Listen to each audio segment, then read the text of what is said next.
Report to the anchor point. Pass the word. Fire grounding. Report to the anchor point. Pass the word. Fire grounding. Report to the anchor point. Pass the word. Fire grounding.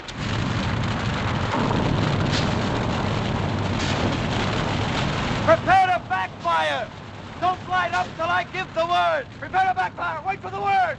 Prepare to backfire. Wait for the word. Prepare to backfire. Wait for the word. Get in touch with 2420. In high-risk environments, the best level of protection against errors and accidents is effective communication. Firefighters are often required to convey information to a broad audience that may include public and private sector organizations, media, disaster victims, and co-responders. It's the duty of all firefighters, regardless of position, to communicate critical information to others. And then some of these structures that'll be off to the west, the north and west part of this fire, they're going to be impacted here shortly. The thing's going to back down and it's going to line up with some topography and probably get a little wind on it. It's in some pinyon, pine, brush understory. It's definitely going to come across here pretty hard and impact some of those houses. Communication is a tool firefighters need to be proficient with in order to succeed. But it is also a tool that can sometimes be the most challenging for firefighters to learn. Whatever their title, they need to establish and maintain clear and effective communications with each crew member.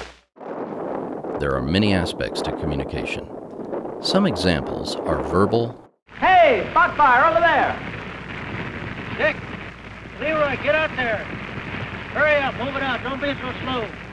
Nonverbal, and listening. First, I've got a lot of listening to do. Our division boss is Floyd Cowles. Floyd briefs us on, well, he covers just about everything.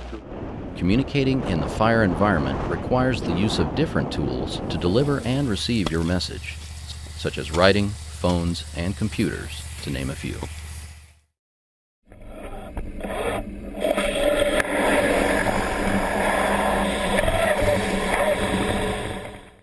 The 5 communication responsibilities provide a guideline of what needs to be communicated on the fire line. To carry fire down the hill is to mitigate for that and snag it. The listing of the 5 communication responsibilities can be found in the IRPG and in the Leading in the Wildland Fire Service Handbook. Looking at it right now, it sounds like this screen finger and this saddle is pretty significant, and we need to get this taken care of. This road at Cave of the Winds. Last couple days, that's where they've been putting buckets. So we took the... I hold a morning briefing. Idea behind it is to communicate to every level. In other words, if we don't all get the message, we're in trouble. Use briefings to ensure accurate situation awareness. Keep incident personnel, including dispatch, informed with relevant information.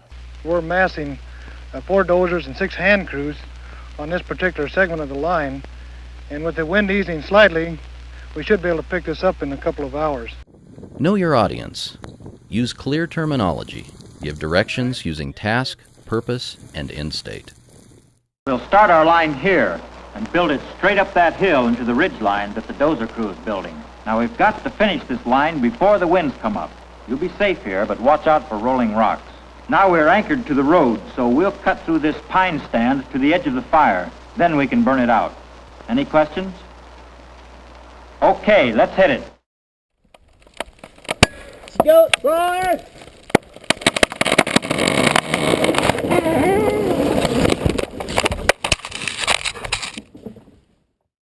Heads up, cargo! Use hazard identification to identify tactical, situational, political, or organizational hazards. Hazard communications should be timely, accurate, and clearly stated. Floyd, we're ready to start our burnout. Over. Fine, Dandy. Did you copy the fire weather forecast a little while ago? Negative, Floyd. Well, they say we're going to have some gusty and erratic winds in a short while. And this may cause you to get a little spotting over your line, over. 10-4, Floyd.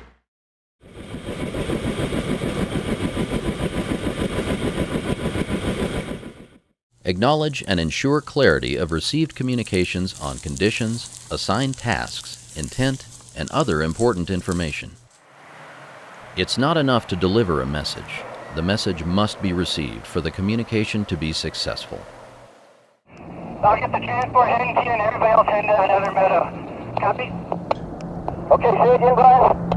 We're sending everybody to the green meadow that I went to. They're not going to make it to you right now. Okay, yeah, let's get to the green meadow and I'll get all the other trucks turned around. Nobody else will come down. All right.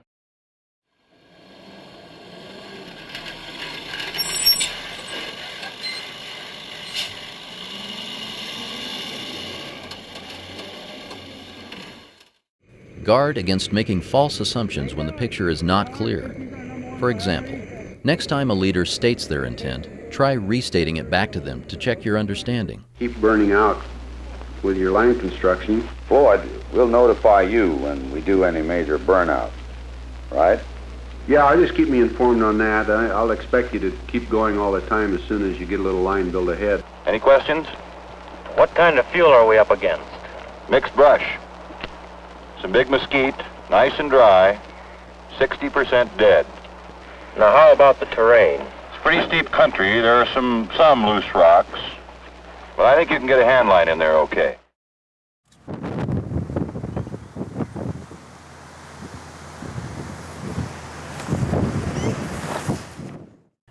Use after-action reviews to build accountability and learn from experience. Focus on the what, not the who. Ensure the whole group is involved. Others may have seen something you did not.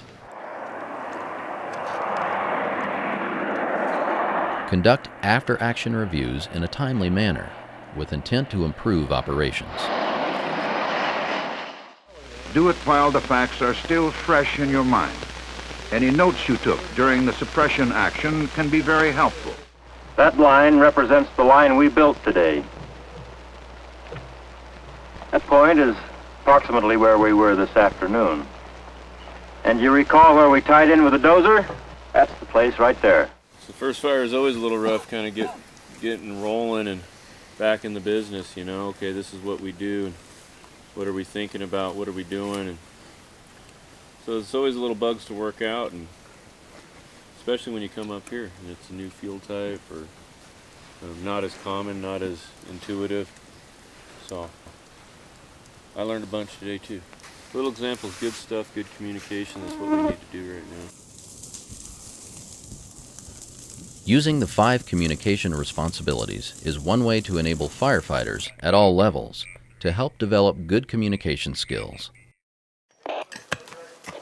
The wildland fire community is exceptional at improving skills and learning how to use firefighting tools. Sawyers are constantly making sure their saws are running in peak condition. Like learning how to run an engine or fix a chainsaw, communication skills can be learned and improved through practice and use. Good day. Yeah, you guys get any... That's a good day. Down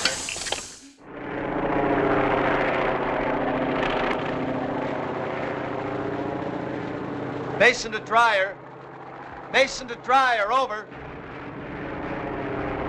Cliff! Cliff, are you all right? Sure I am, but that fire isn't. Hey, how about dropping me some bush apes? I could start a line around the flanks. Heads up! 2 o'clock, high!